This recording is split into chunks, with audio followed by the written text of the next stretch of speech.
வணக்கம் நண்பர்களே, Aditi agro forms YouTube சேனலுக்கு உங்களை அன்புடன் வரவேற்கிறேன். இப்போ நம்ம எதை பற்றி பார்க்க போகிறோம்னாங்க,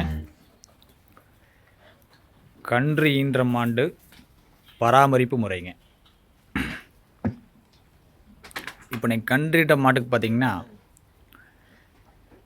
அந்த மடி பார்த்தீங்கன்னா நல்லா ஃபுல்லாக சொரவையாக இருக்குங்க. இது என்னோடய மாடுங்க. இப்போ ஒரு 4 நாள் ஆச்சுங்க கண்ணின்னு. பார்த்தீங்கன்னா இப்போது சொரவை பூரா வத்திடுச்சுங்க. 2-3 நாள் எனக்கு வீடியோ போட முடியல, இருந்தால் போட்டிருப்பேன். சொரவை வத்திடுச்சுங்க. ஒரு வாரத்துக்கு முன்னாடி போட்ட மாடு பார்த்திங்கன்னா இந்த மாடுங்க. இந்த மாடு பார்த்திங்கன்னா ஒரு வாரத்துக்கு முன்னால் கன்றுன மாடுங்க. இதுவுமே சொரவை வத்தி பார்த்திங்கன்னா பால் திரும்பறக்கு ரெடி ஆகிடுச்சிங்க. பால் திரும்ப ரெடி ஆகிடுதுங்க. அது இன்னும் பால் ஈன்றக்கு இன்னும் அதுக்குண்டான தீவனம் அந்த செவலை மாட்டுக்கு நாங்கள் வைக்கலைங்க இன்னுமே. இப்போ கன்றுண்ட மாட்டுக்கு சொரவை உடனடியாக நீங்கள் கம்மியாகிறதுக்கு என்ன வழி அப்படின்னு பார்த்தீங்கன்னா, சிலர் பார்த்திங்கன்னா கடல் எண்ணெய் வெது வெதுப்பாக காய வச்சு மடிக்கு ஃபுல்லாக போட சொல்லுவாங்க. கடல் எண்ணெய் பார்த்திங்கன்னா வெது வெதுப்பாக காய வச்சு மடிக்கு ஃபுல்லாக போட சொல்லுவாங்க. அப்படியும் பண்ணலாம். ஆனால் நான் என்னோடய பண்ணையில் நான் பண்ணுறது என்னென்னு கேட்டிங்கன்னா, டால்டா இருக்குது இல்லைங்களா, வனஸ்பதி, அதை வாங்கிங்க ஃபுல்லாக மடி ஃபுல்லாக அப்ளை பண்ணி விட்டுடலாங்க. 2 நாளுக்கு அப்ளை பண்ணால் போதுங்க. முதல் நாள் ஒரு வேலை, அடுத்த நாள் ஒரு வேலை, 2 நாள் மட்டும் அப்ளை பண்ணாலே உங்களுக்கு பார்த்திங்கன்னா ஒரு 3 நாள்லேயே ஃபுல்லாக சொரவை வத்திடுங்க. எல்லாம் கேட்டுங்க. வனஸ்பதிங்க, டால்டான்னு சொல்லுவாங்க, வனஸ்பதி. அதை வாங்கி ஒரு 250 கிராம் வாங்கினோம்னால கரெக்டாக இருக்குங்க.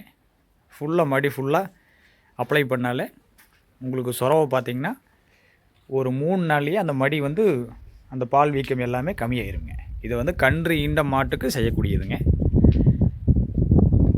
கன்றுட்ட மாட்டோட அந்த சுரவிங்க அந்த பால் வீக்கத்தை கம்மி பண்ணுறதுக்கு என்ன வழிங்கன்னு கேட்டிங்கன்னா, வனஸ்பதி. நான் பண்ணுறது வனஸ்பதிங்க. இந்த டால்டா வாங்கிங்க ஒரு 1/4 லிட்டர், அதாவது 250 கிராம் வாங்கினா கரெக்டாக இருக்குங்க ஒரு வேலைக்கு. அது மாதிரி இன்னொரு வேலைக்கு 250 கிராமுங்க வாங்கி ஃபுல்லாக மடி ஃபுல்லாக அப்ளை பண்ணி விட்டோம்னா அது அப்படியே மடி வீக்கம் பூரா அப்படியே உங்களுக்கு கம்மியாயிருங்க. ஒரு 3 நாள்லேயே உங்களுக்கு கம்மியாயிருங்க. 3 நாளில் கம்மியாயிடுச்சிங்கன்னா நீங்கள் ஒரு 7 நாளுக்கு அப்புறம் நீங்கள் அப்படியே கொஞ்சம் கொஞ்சமாக அடர் தீவனம் கொடுக்கலாமுங்க. நன்றி நண்பர்களே. இது போன்ற அனைத்து தகவல்களும் நான் என்னோடய பண்ணையில் நான் என்னென்ன பண்ணுறனோ அதை மட்டும் தான் நான் சொல்லிகிட்ருக்கேங்க. என்னோடய பண்ணையில் என்னோடய மாடுகளுக்கும் சரி, என்னோடய ஆடுகளுக்கும் சரி, நான் என்ன பண்ணுறனோ அதை மட்டும்தான் உங்களுக்கு நான் சொல்லிகிட்ருக்கேன். ஏன்னா இதுக்கு முன்னாடி நிறையா அது இதுன்னு மாற்றி பண்ணி மாடுகளுக்கு காய்ச்சல் வந்ததெல்லாம் உண்டுங்க.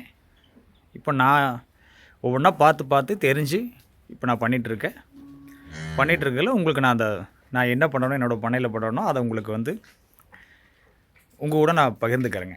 அவ்வளோதானுங்க. நன்றி நண்பர்களே. என்னோடய வீடியோ உங்களுக்கு பிடிச்சிருந்தா என்னோடய சேனலை சப்ஸ்கிரைப் பண்ணுங்கள், லைக் பண்ணுங்கள், ஷேர் பண்ணுங்கள், கமெண்ட் பண்ணுங்கள். பக்கத்தில் இருக்கிற பெல் ஐக்கானை கிளிக் பண்ணிங்க. அப்போ தான் நான் போடக்கூடிய அடுத்தடுத்த வீடியோ உங்களுக்கு உடனுக்குடன் வந்துகிட்டே இருக்குங்க. நீங்கள் உங்கள் பண்ணையில் இருக்கக்கூடிய சந்தேகங்கள் எதுவாக இருந்தாலும் எங்களுக்கு நீங்கள் கமெண்ட் பண்ணலாங்க. நிச்சயமாக உங்கள் சந்தேகங்களை என்னால் முடிஞ்ச அளவுக்கு நான் தீர்க்கிறது தயாராக இருக்கிறேங்க. மேலும் என்னோடய பல தகவல்கள் உங்கள் கூட பகிர்ந்துக்க ஆசைப்பட்றேன். மீண்டும் அடுத்தடுத்த வீடியோ உங்களுக்காக போட்டுக்கொண்டே இருப்பேன். நன்றி நண்பர்களே. வாழ்க வளமுடன்.